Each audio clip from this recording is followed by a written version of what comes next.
Good afternoon. Welcome to the tea table. I am so happy you have joined me today. It's a late Friday afternoon, and I have been thinking about you the last 2 days. I've been very busy, but I am here now, and we're doing blue and white today. And this is a lovely German blue and white pot I will show you that is rather unusual. It has castles. And most china that I have and that most people have is either British, there's a little bit of Austrian china, but a lot of English, Scottish, Welsh, Irish china. But German china is rather rare. And this, I looked up, is from a very old company that goes back to the 1800s. And see, it's the castles. Can you see the castle on the hill there? Let's see. Sorry, that side doesn't have the castle. This is the castle. See the castle? Isn't that beautiful? And I have a friend who has the castles, the British castles, which are beautiful. Some of them are red and white, some are blue and white. It's called transferware. And then of course there's the Italian Spode, the scenes of the Italian castles. It's English china. Well, here is another very special cup, and it has on it unique. Let me take my glasses and I'm going to read to you what it says.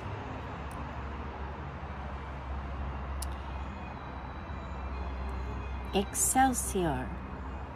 And it has the man and the woman, sailor's farewell. It's very romantic. There's sailor's farewell and then Excelsior. Sometimes I get, let's see. And the ships. It's always the ships. You know, that's because ships were the main mode of travel. If you were going to another country, you would usually try to go on a ship. And here's more of the ships. If you can see the blue and white. So it's called Fair Winds.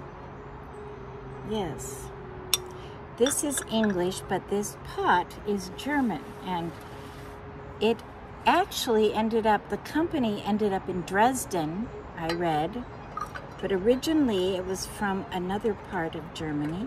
Let's pour out. It's a heavy pot. You can see, that is really heavy. And I'll tell you the tea, it's late, and so I am drinking decaf, Murchie's English tea. Now, I today was with my Kenyans at the seminary. There's a graduation tomorrow, and so they had a convocation today, and I was talking to them. They've given me the wonderful Kenyan tea, you know, we've talked about. And all of this British tea, it doesn't grow in England. It is blended in England, which is an important part of it.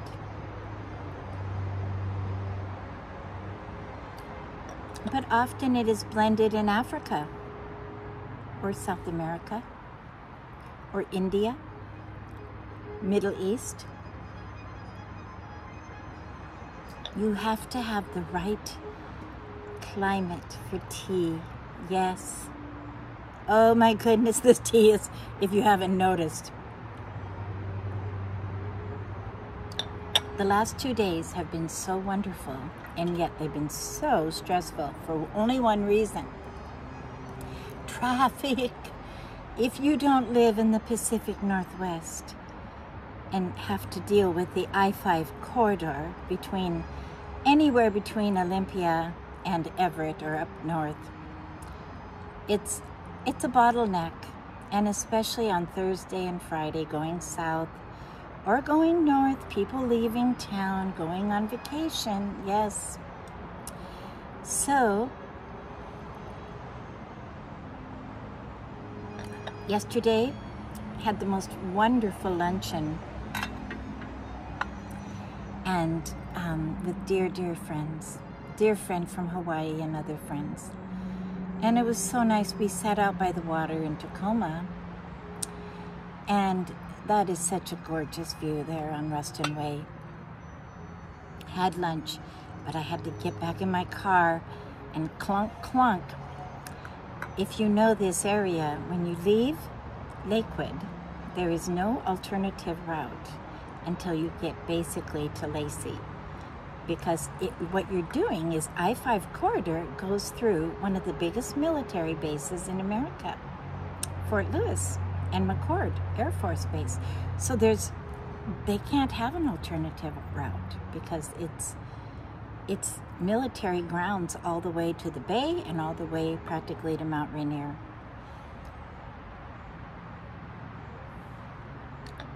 So if you live in a little town that has no traffic, be happy, happy, happy. My Olympia is not bad. It's when you get on that I-5 corridor. Well, for a little treat, we are going to have, yes, we're going to have chocolate chip cookies. Please help yourself. We're so advanced technologically, but you can't smell yet, and you can't taste or touch. We can see each other, which is an incredible achievement for mankind, truly. I have the most beautiful vase of flowers. This is an Italian vase. It's a very different shape.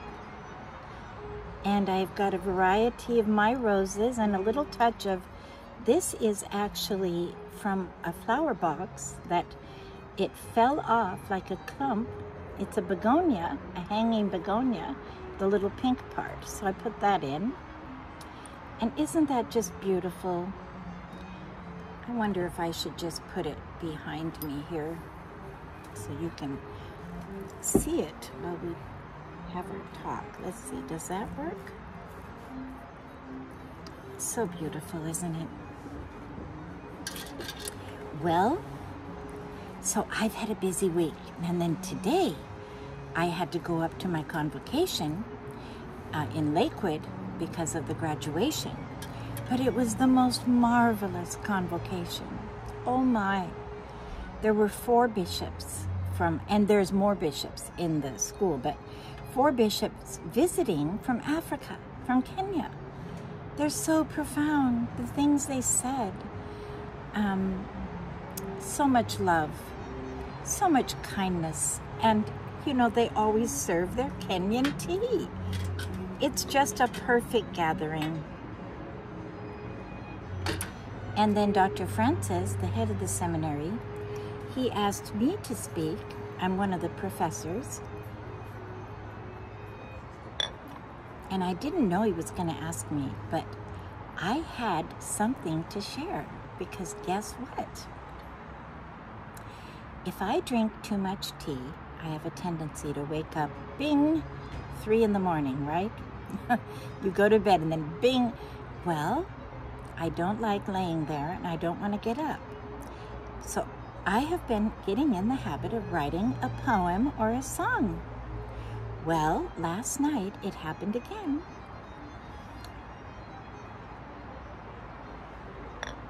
And I was just reflecting on God's goodness to us. Would you like me to read the poem to you that I wrote last night? I read it to my Kenyan people at the event, and they all really liked it, and they were very encouraging. Poems are so old-fashioned, and I don't know really what to do with my poems, but I thought when I read it, they really liked it. I think maybe reading the poem is the best thing. So I am going to share my poem with you, and if I can get it on here. Okay, It's called The Lord is Light, like sparkle light. The Lord is light, he saves my soul. He sets me free, he makes me whole. He gives me song of new delight. He guides me through the darkest night. His way is sure, the pathway green. I sit and rest by silvery stream. He speaks to me in gentle voice. Behind me guides, this way best choice. He clothes me in his righteous robe. My feet are shod in peace abode. My purse is full with promise true, enough to share for me and you. My clothing wrought of gold so bright, a royal crown, a bride's delight. For he has given royal heart, my beloved true shall never part. His flag unfurled above me flows. He keeps me safe in garden glow. For I am his and he is mine. I see through lattice, he leaps like hind. He takes me to his banquet room. He takes me to his banquet table. His words of love, this is no fable. He gives to me his glorious name, joint heir together, a covenant same. Eternal bliss, a land so fair, a mansion fine is waiting there. He will come to take us home. We'll see him on his glorious throne.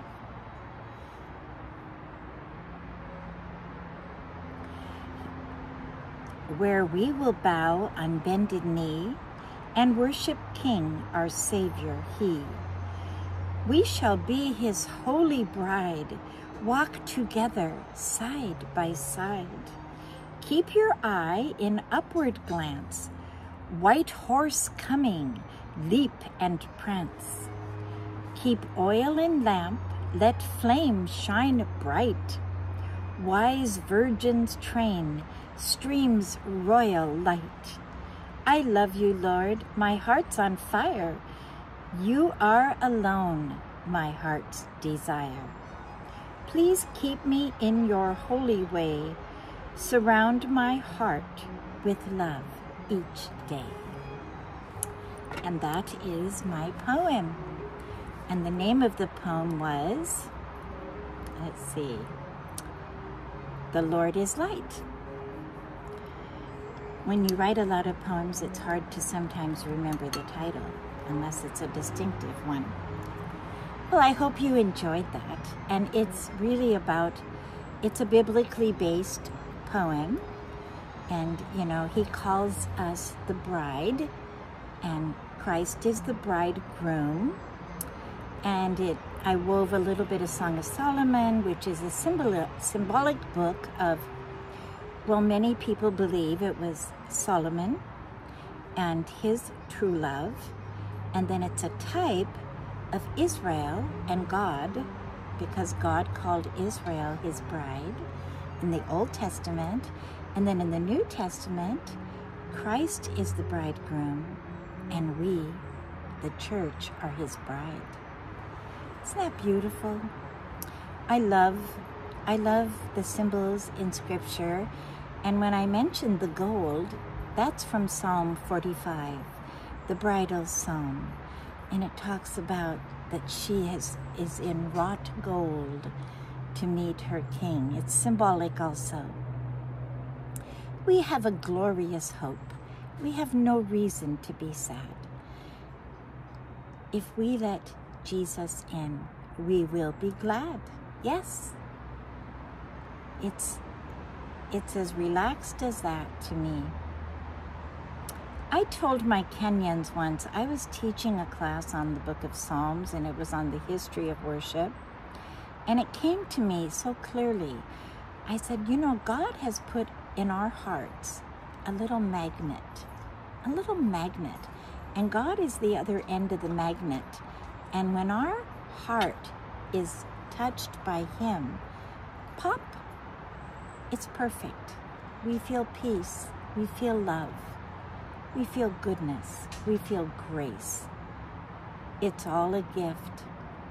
All we have to do is receive it. Isn't that beautiful? Receive it. Yes. Well, I also really was thinking a lot this week about a few other historical things, and I continued to ponder what we had talked about before about the captains of the ships and going around the world and the discovery, and how we're all so deeply encouraged.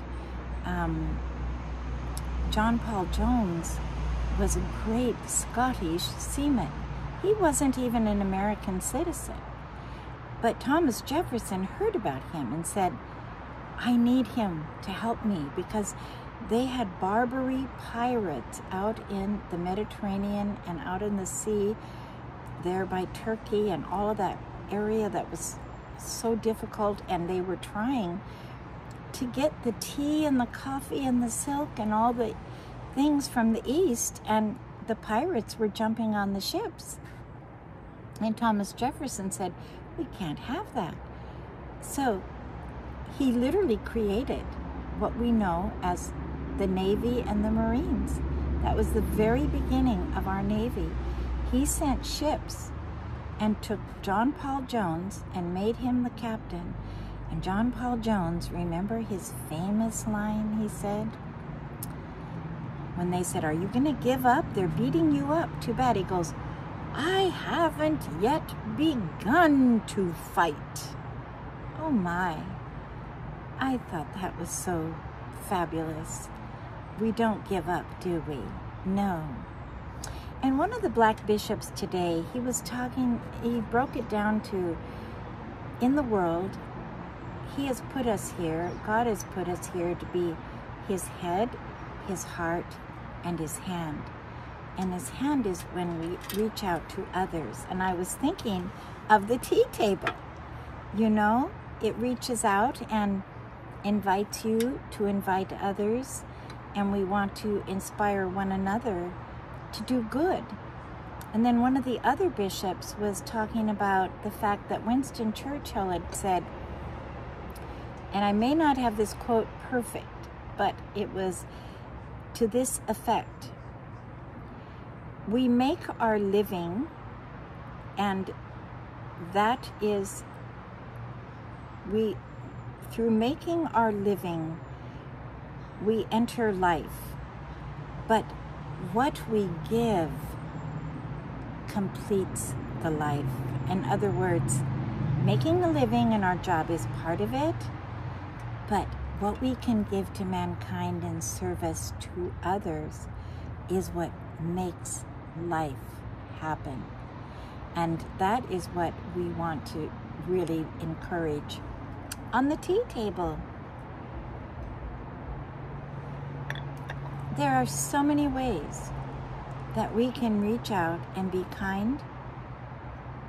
And if you can't offer someone a cup of tea, you could send them maybe a text of encouragement, a happy thought, a good quote, a good poem, a scripture, a flower. But summer is such a nice time to get together with friends, and especially outdoors. Yes, whenever the weather's good, take your little lunch and eat it outside as a little picnic.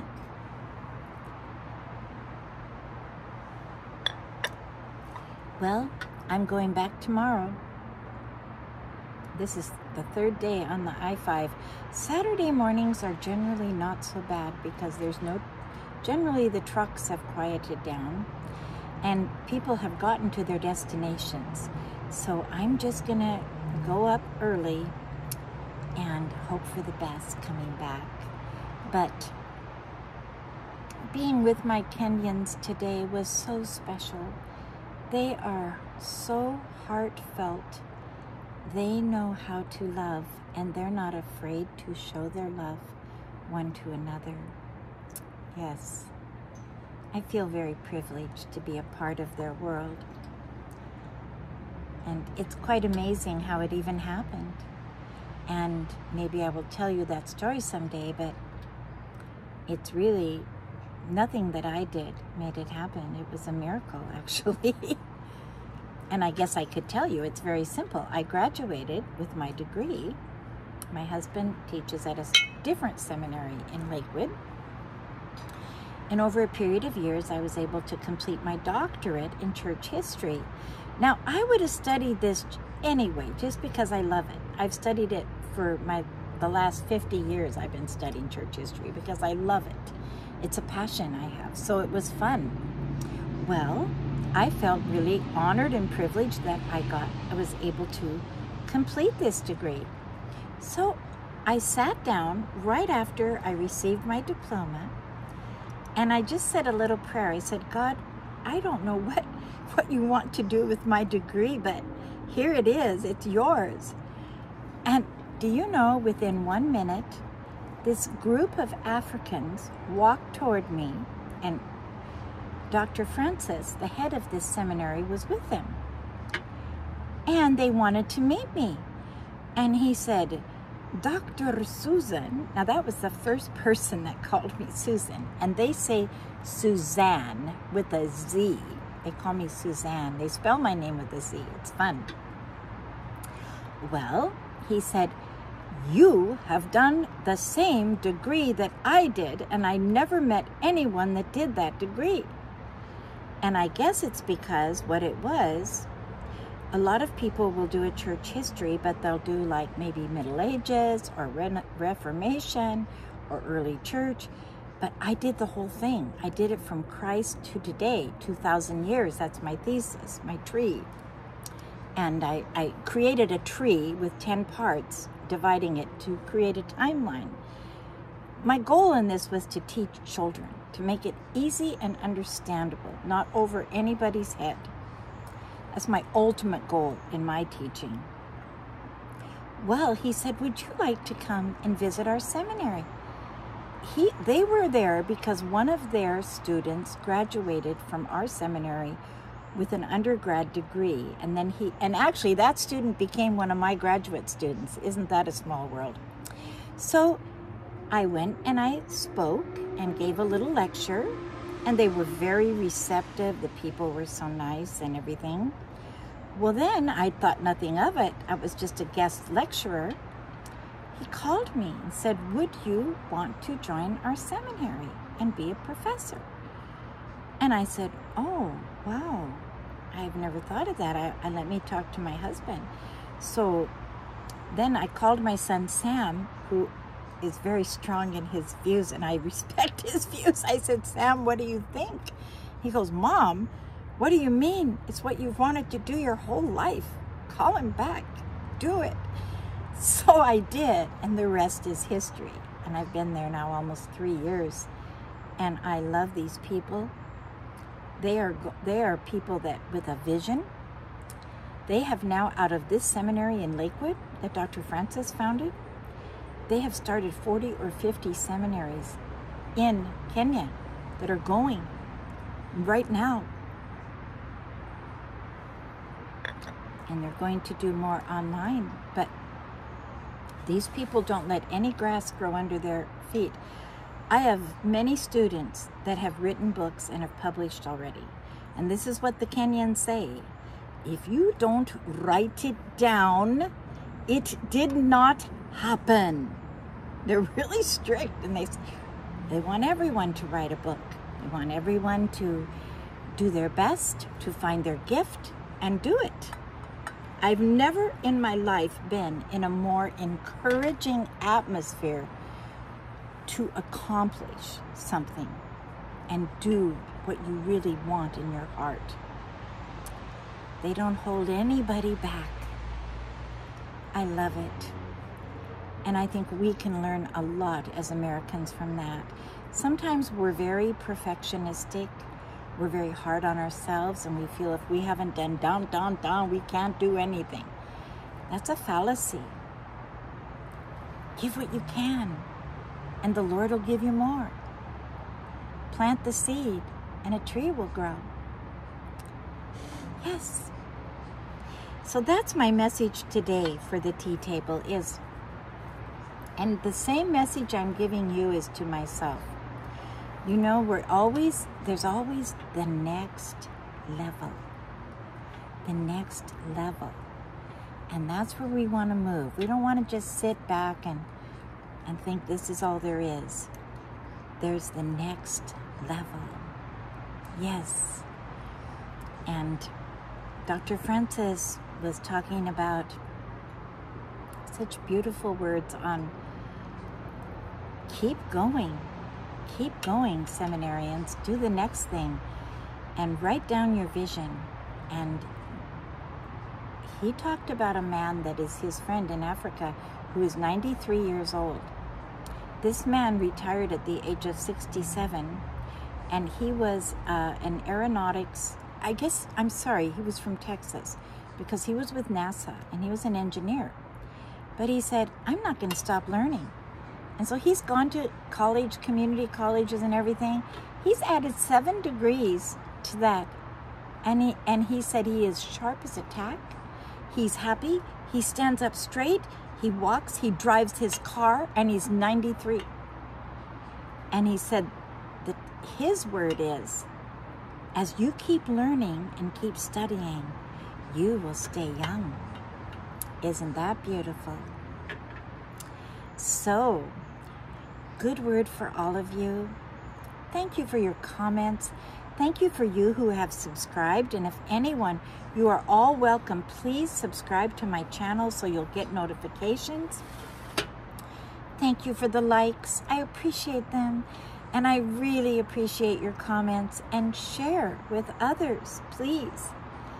I have people now in Kenya that watch my tea talk, and I am just thrilled. And people in Canada, and I have, I think, Europe, Austria, and England. So the tea talk is international, and we love everyone, and we want to welcome everyone to the tea table. So please have a good week, and know that I'm thinking of you. And do something brave. Do something you really want to do. Take Dr. Francis's words, and Dr. Eunice, she's the Vice Chancellor. She said, write it down, and it will happen. Yes, you have to write your vision down. And she said, envision, where do you want to be 5 years from now? These people are really exciting to be around. They give me so much energy. So God bless you, and I hope to see you next time, and I hope you have a fabulous week. Thank you so much. God bless.